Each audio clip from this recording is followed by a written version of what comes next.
In 323 BCE, one man stood on top of the known world, Alexander the Great. His empire stretched over 3,000 miles. From Greece all the way to Indian, unprecedented domain forged in just over a decade of relentless conquest. It was one of the largest empires the ancient world had ever known. A sprawling territory of diverse peoples and cultures, all held together by the vision of a single leader. His armies were undefeated, his genius was legendary, and his ambitions seemed to have no limits. He wasn't just a king, he was a force of nature who had redrawn the map of the world. But on a June night in Babylon, the unthinkable happened. The conqueror, just 32 years old, was dead. He left behind no clear heir and no plan for who would take over. The most powerful man on earth was gone. When asked who his empire should go to, his final words were reportedly to the strongest. That wasn't a plan. It was a challenge, a declaration of open season. The power vacuum he left was immediate and total. The very men who had fought beside him, his most trusted generals, suddenly looked at each other not as comrades, but as rivals. This is the story of how that challenge was answered. How Alexander's own generals tore his legacy apart in a bloody, 50-year free-for-all to crown themselves king. This is the story of the wars of the successors. The news of Alexander's death hit Babylon like a thunderclap. Inside the royal palace, his top generals, the men we now call the Diadochi, or successors, gathered to figure out what to do with an empire that suddenly had no emperor. Nobody had ever faced a situation like this. There was no direct heir. Alexander's wife, Roxana, was pregnant, but no one knew if it would be a boy, and waiting for a baby to grow up was a dangerous gamble. The only other option was Alexander's half-brother, Philip Aridius, who was considered mentally unfit to rule. Into this chaos stepped Perdiccas, one of Alexander's most trusted commanders. In his last moments, Alexander had supposedly handed Perdiccas his signet ring, a gesture many saw as a transfer of power. Wielding this potent symbol, Perdiccas proposed a compromise. They would name Alexander's half-brother and Roxana's unborn child if it were a boy as joint kings. In the meantime, he, Perdiccas, would rule as regent of the empire. It was a brilliant political play. By propping up the royal line, Perdiccas looked like a loyal servant. The deal left him as the most powerful man in the empire. For the moment, the other generals agreed. The empire was carved up into provinces called satrapies, and each top general was appointed as a governor. Ptolemy, a clever and cautious man, took the rich and strategic prize of Egypt. Antigonus, the one-eyed, a grizzled veteran, got control of a huge chunk of Anatolia.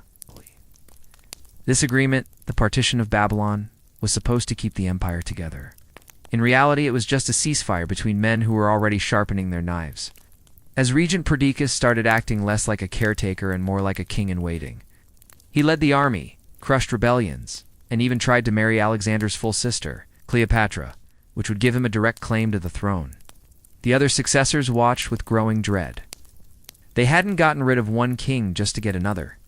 Ptolemy in Egypt, Antigonus in Anatolia, and the regent Antipater back in Macedonia all saw Perdiccas as the biggest threat to their own power.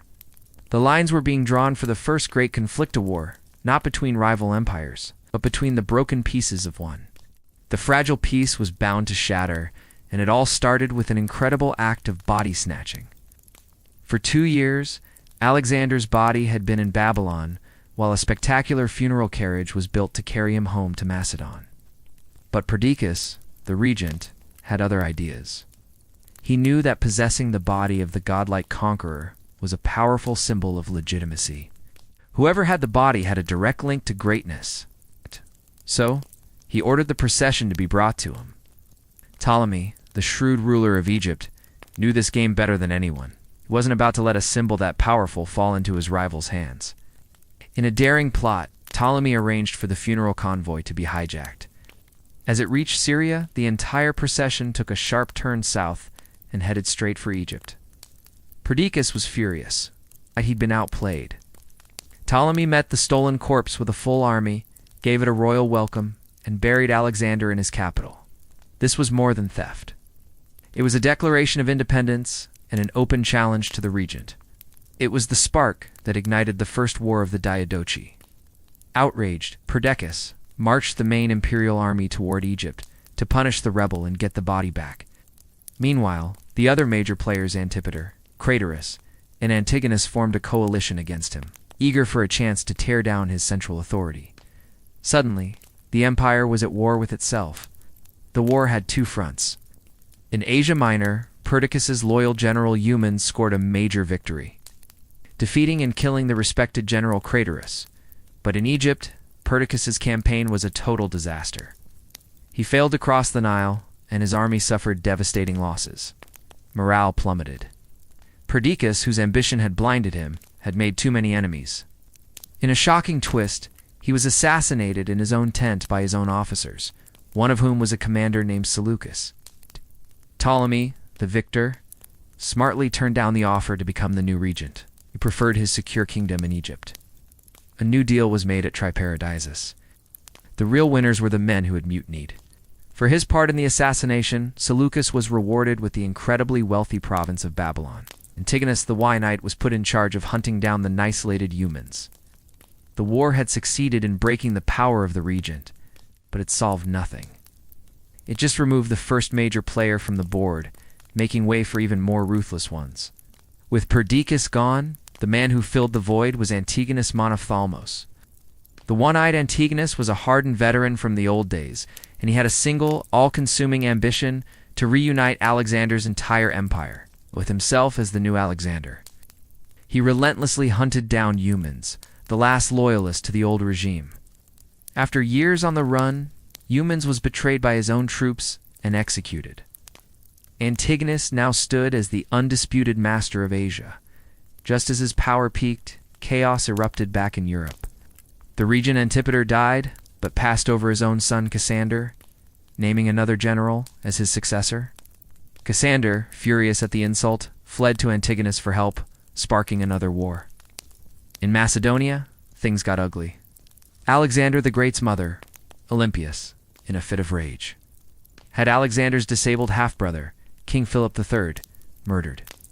Cassander eventually defeated her, had her executed, and to secure his own power, he imprisoned Alexander's widow, Roxana, and their young son, Alexander IV.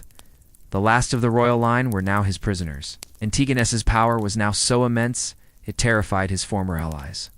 He controlled all of Asia, had the biggest army, and the most money. In 315 BCE, a huge coalition formed against him, uniting Ptolemy in Egypt, Cassander in Macedon, and Lysimachus in Thrace. Even Seleucus, the ruler of Babylon, joined them. Fearing he'd be the next one, Antigonus swallowed up. The third war of the successors had begun. This was a world war. Antigonus fought to reunite the empire, while his rivals fought to survive. He even drove Seleucus out of Babylon, forcing him to flee to Ptolemy in Egypt. But in 312 BCE, Ptolemy and the refugee Seleucus struck back, defeating Antigonus's son, Demetrius. At the pivotal Battle of Gaza, that victory gave Seleucus the opening he needed. With just a small force, he made a mad dash back to Babylon and retook the city. This moment in 312 BCE is considered the founding of the Seleucid Empire. From there, he rapidly reconquered the vast eastern provinces all the way to India, creating a massive new power. A temporary peace was signed in 311 BCE, but it was a peace of exhaustion, one that was broken almost before the ink was dry. To secure his rule in Macedon, Cassander committed the final, terrible crime. He secretly had the young boy King Alexander IV and his mother Roxana murdered. The RG dynasty, the bloodline of Alexander the Great, was gone forever. The dream of a united empire was officially dead. The generals were no longer governors.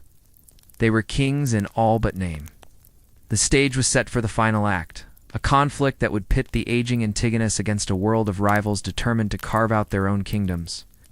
With the royal bloodline gone, all pretenses were dropped. In 36 BCE, after a massive naval victory, Antigonus the One-Eyed and his son Demetrius took the final step. They declared themselves kings. The message was clear. They were the true heirs to Alexander's throne. The response was immediate. Ptolemy declared himself king of Egypt. Seleucus became king of his eastern empire.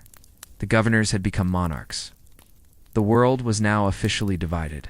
The fourth war of the successors was the final showdown, was a clash between two ideas. Antigonus's dream of one empire versus the other, kings fight for their independent realms. Now, over 80 years old, Antigonus launched a massive invasion of Egypt. But like Perdiccas before him, he was stopped by the unforgiving Nile and Ptolemy's stubborn defense. His son Demetrius earned the nickname the Besieger of Cities, but famously failed to capture the island of Rhodes. Still, their power was enormous. In 302 BCE, the final grand coalition assembled against them. Cassander, Lysimachus, and Ptolemy were joined by the new titan from the east, Seleucus.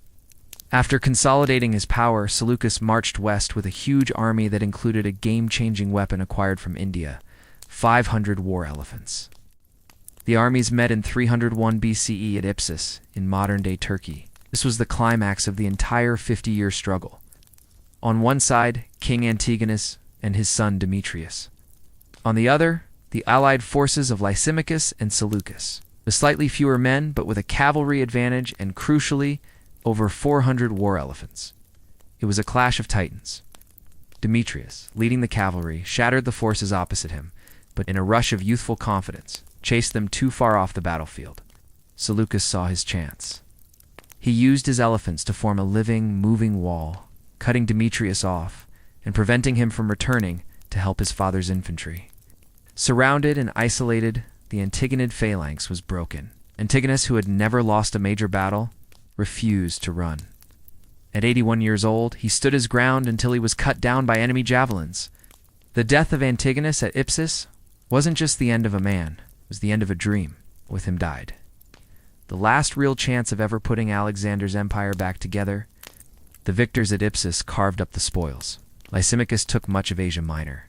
Ptolemy's kingdom in Egypt was secure, and Seleucus added Syria to his already vast empire. The brutal 50-year struggle was over. In place of one empire, there were now many.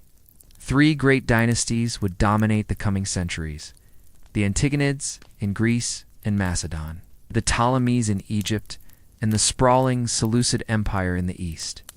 These new kingdoms, born from war, created a vibrant new civilization.